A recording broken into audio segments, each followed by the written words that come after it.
Best health packages up to 80% discount. Tirumala Diagnostics. ఓం శ్రీ గురుభ్యో నమః.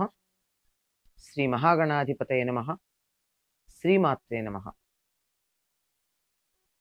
కర్కటే పూర్వ ఫల్గుణ్యాం తులసీకాననోద్భవాం పాండ్యే విశ్వంభరాం గోదాం వందే శ్రీరంగనాయకీం.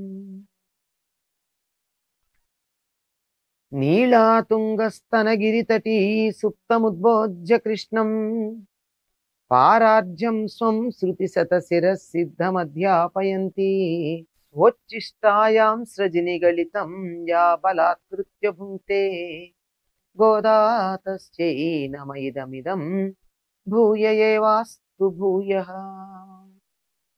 శ్రీ భూనీల సమేత గోదా రంగనాథ స్వామినే నమః. அன்றி உலகம் அளந்தாய் அடிபோத்தி சென்றங்கு தென்னிலங்கை செத்தாய் திரள் போத்தி பொன்றச்சகடமுதைத்தாய் புகழ் போத்தி குன்று குனிலா வேந்தாய் கடல் போத்தி குன்ற குடையா வெடுத்தாய் குணம் போத்தி வென்று பகை கெடுக்கும் நின் கையில் வேல் போத்தி இன்றென்றன் சேவகமே ஏத்திப்பழை கொள்வான் ఇంద్రియాం బంధోం ఇరంగేలోరెంబావాయ్. నీకు మంగళము పలుకుటకు వచ్చాము అని కదా గోదాదేవి తన చెల్లెతో పాటు వచ్చి చెప్పినటువంటి మాట. ఏం మంగళం చెప్తారు, దేనికి మంగళం చెప్తారు, ఎందుకు మంగళం చెప్తారో వివరం చెప్పుకుంటున్నారు. ఇలా కొలిచిన చరణాలకు మంగళం. ఒకప్పుడు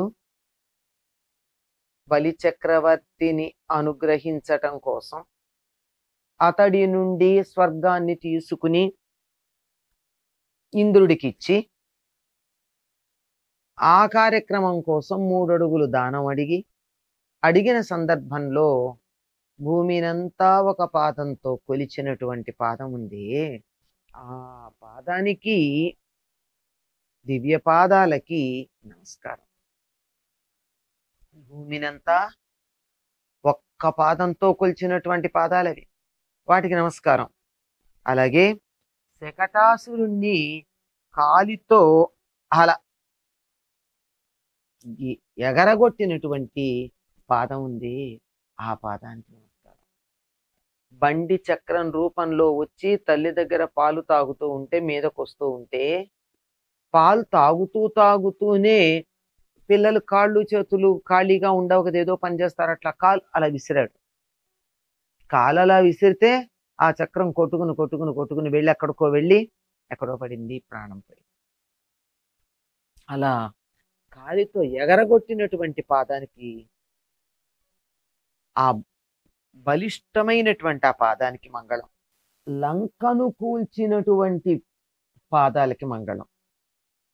ఆ లంకనంతా సమూలంగా నశింపచేశాడు. ఎలా నశింపచేశాడు? పాదమని ఎందుకు చెప్పడం? అయోధ్య నగరం నుండి కిష్కింధ వరకు, కిష్కింధ నుండి లంకా నగర సమీపం వరకు ఎలా వెళ్ళాడండి రాముడు? ఏమన్నా వాహనం ఎక్కాడా? లేదు కదా, పాదాలతో నడుచుకుంటూనే వెళ్ళాడుగా. అలా నడిచిన పాదం ఏదైతే ఉందో, లంకని నశింపజేసినటువంటి పాదం ఏదైతే ఉందో ఆ పాదానికి నమస్కారం. అసురద్వయాన్ని అణచివేసినటువంటి పాదాలకు నమస్కారం. అంటే ఒకప్పుడు వత్సాసురుడు అనేటటువంటి వాడు ఆవుదూడ రూపంలో వస్తే వాడిని వడిసెలలో రాయిలాగా చేసి, ఇంకా గట్టిగా చెప్పాలంటే చేత్తో ఇట్లా పట్టుకుని గిరగిరా తిప్పి ఒక వెలగ చెట్టుకి వేసుకొట్టాడు. ఆ చెట్టుని ఆశ్రయించి ఉన్నటువంటి రాక్షసుడు కూడా చెట్టుతో పాటు కింద పడి చనిపోయాడు. చేసింది ఒకటే పని, 2 పనులు జరిగాయి. మరి అలా గిరగిరా తిప్పాలి అంటే ఏం చెయ్యాలి? ఒక కాలు వెనక్కి ఒక కాలు ముందుకి పెట్టి ఒక భంగిమలో చెయ్యాలి. ఇట్లా కూర్చుని ఇట్లా వేసి గాని నిలబడి కదలకుండా గాని వెయ్యలేరు. ఒక కాలు వెనక్కి ఒక కాలు ముందుకు పెట్టి ఇట్లా తిప్పి బలవంతో ఉపయోగించి వేస్తే ఆ చేతిలో ఉన్నటువంటి వత్సాసురుడు వెళ్ళి చెట్టుకు తగిలి వత్సాసురుడు కపిత్తాసురుడు ఇద్దరు చనిపోవడం జరిగింది. అలా ఇటు అటుగా వెనక్కి ముందుకి పెట్టినటువంటి పాదాలు ఉన్నాయే, ఆ ఇద్దరు రాక్షసుల్ని చంపడానికి ఆ భంగిమ తీసుకున్న పాదాలు, ఆ పాదాలకు కూడా మంగళం జరుగుగాక. గోవర్ధనమును ఎత్తినటువంటి గొడుగుగా ఎత్తినటువంటి పాదాలకి నమస్కారం. పాదాలతో ఎత్తాడా, చేతులతో ఎత్తాడా? కొండని పైకి ఇలా చేతి మీదే పెట్టుకున్నాడు. కానీ అలా పెట్టుకోవడానికి కావాల్సినటువంటి భంగిమ ఎక్కడుంది? ఈ శరీరం అంతా. ఇదంతా ఆ విధంగా ఉండాలి అంటే పాదం మీద ఈ బరువుని మోపి నిలబడాలి గనక ఈ బరువునంతా మొయ్యగలిగినటువంటి పాదాలు ఉన్నాయి. గోవర్ధన పర్వతాన్ని మొయ్యగలిగిన పాదాలు ఉన్నాయి. ఆ పాదాలకి నమస్కారం. శత్రువులను వధించేటటువంటి నీ వేలాయుధానికి కూడా నమస్కారం. ఈయన చేతిలో ఉన్నటువంటి ఆయుధం వేలాయుధం. ఈ ఆయుధంతో ఏం చేస్తాడు? శత్రువుల్ని నశింపజేస్తాడు. ఇక్కడ శత్రువులు అంటే బాహ్య ప్రపంచంలో కనపడే శత్రువులే కాదు, అంతఃశత్రువులు కూడా. వీళ్ళందరినీ నశింపజేసేటటువంటి నీ పరాక్రమానికి నమస్కారం అని. నమస్కారం కాదు, ఇక్కడ మంగళం. నీ పాదాలకు శుభం కలుగ్గాక. మళ్ళీ ఎన్నో పనులు చేయాలి ఆ పాదాలతో. ఎంతో దూరం నడవాలి. ఎక్కడ దాకా వెళ్ళాలి? రావణుడు లంక దాకా వెళ్ళాలి. కాలు వెనక్కి ముందుకు పెట్టిలా వత్సాసురుణ్ణి బడిసెలలో రాయిలాగా వేసి కపిత్తాసురుడు ఆవేశించి ఉన్న వృక్షానికి తగిలేట్టు చెయ్యాలి. ఇవన్నీ చేయడానికి ఆధారం కాళ్ళే. కాలి మీద నిలబడితేనే ఆ బ్యాలెన్స్ ఉంది, సమతూకం, సమతౌల్యత. ఆ సమతౌల్యత ఉండి ఎంత పెద్దదైనా నిలబడగలుగుతుంది. కనుక పాదమే స్థిరంగా ఉండాలి.